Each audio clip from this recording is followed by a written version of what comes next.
So, question one, how do I prioritize when I have people-pleasing tendencies? All right, so we've already identified what nervous system response in, right? We're in a fawn response, which is people-pleasing. So what's happening here is that everyone else is probably happy, but you forgot about yourself, right? You say yes to avoid conflict or disappointment in other people, and you prioritize everybody else's needs above your own, which can often leave you like drained, frustrated, and sometimes a little bit resentful of all of the people who are taking and depleting all of your time. And it's often driven by thoughts like, if I don't do this, they'll be mad at me, or I need to keep the peace, right? Feeling responsible for other people's feelings. But this is a self-sabotaging cycle that keeps you small and silent and stuck, all in the name of like getting that approval. So what's going on with our socialization? Why is our nervous system so triggered? So there is one small part that's actually evolutionary biology, right? There was a time in human history where if people didn't like you and you were kicked out of the community or the tribe, you were going to freeze to death, starve to death, or get eaten by a lion or a bear.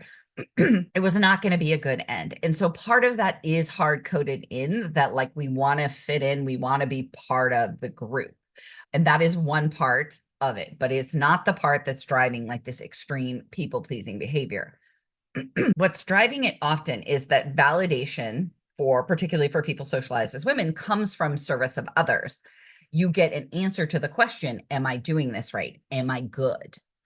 And a secondary thing that is coming into play here is that around the age of 4 or 5, in girl social groups, we start seeing cooperation over competition being valued.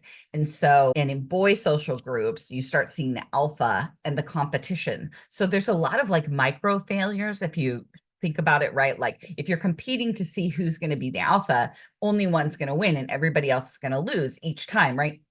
And it builds an emotional resilience for failure that you don't see in girl social groups. Instead, we're trained to keep the peace, right? Like that's how the dynamics in these social groups start around the age of 4 or 5.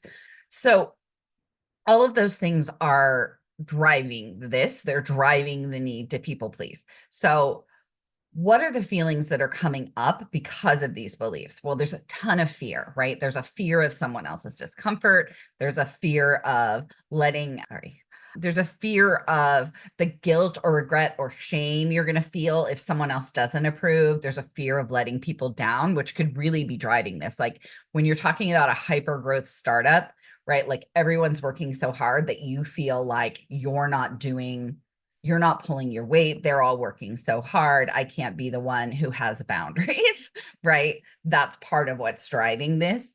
And then there's an anxiety of being spread too thin, right? There's a ton of anxiety that's going to come around that once you've said yes, when you should have said no a couple of times.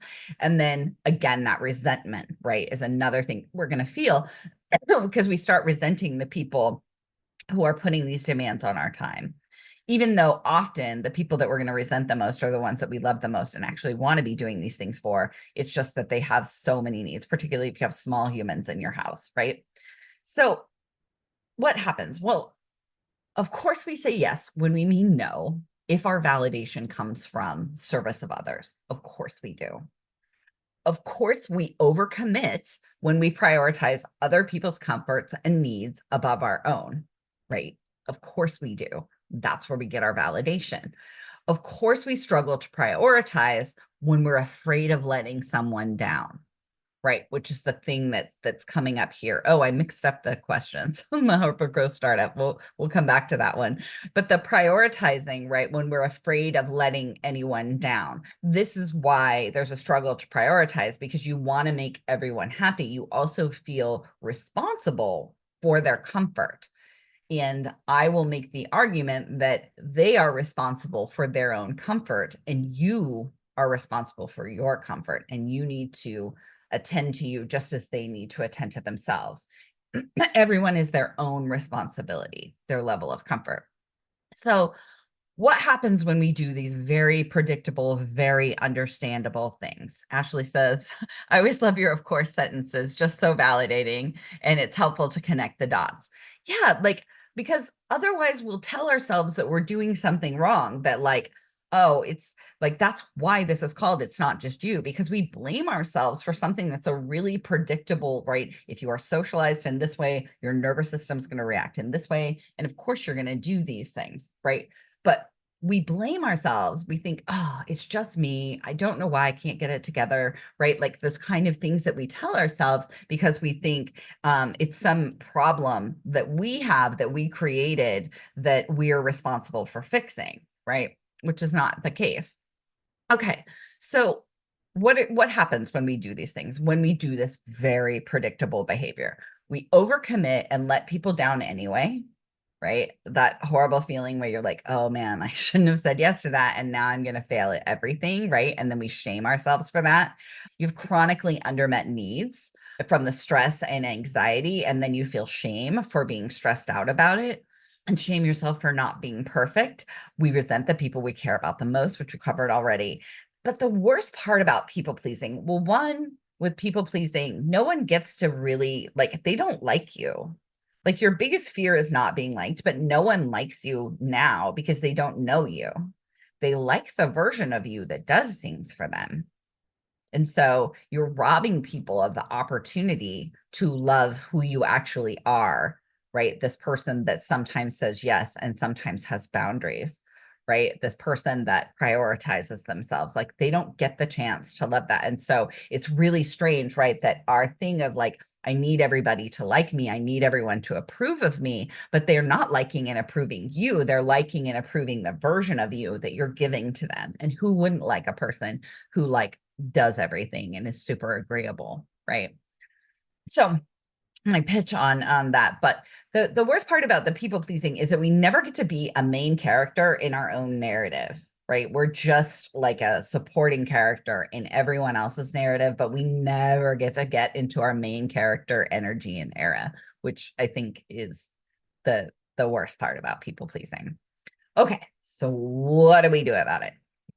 So one way to think about how do I prioritize is if I knew for sure that everyone's needs would be taken care of and no one would be mad at me, what would I do? Right? This is, it can be more challenging in your professional life, but it is a great question in your personal life, right? If I knew that everything that I'm worried about, that someone's going to be mad at me, that I'm going to do it wrong, that someone's going to be uncomfortable, right? If none of those things, then what would I choose, right? If we could just guarantee for sure, right? And that'll help you understand what's most important to you. In the workplace, I think you need to add an extra layer to it. So really get clear, like, why am I doing this? I'm doing this because I don't want to tell them no. I'm doing this because I'll be uncomfortable if they're annoyed with me that I didn't want to do this thing, right? What's the thing is for whose benefit, right? So we can get a little lost and make an argument like, oh, this is for the company's benefit or this is for the team's benefit or whatever, but like it's not entirely true, right? And when we're in the workplace, we really have to think of like what's promotable work and what's non-promotable work, right? And everyone has to do some level of non-promotable work in their jobs. But like if it's constantly going to you because you're the person who says yes, all you're going to get is more of that.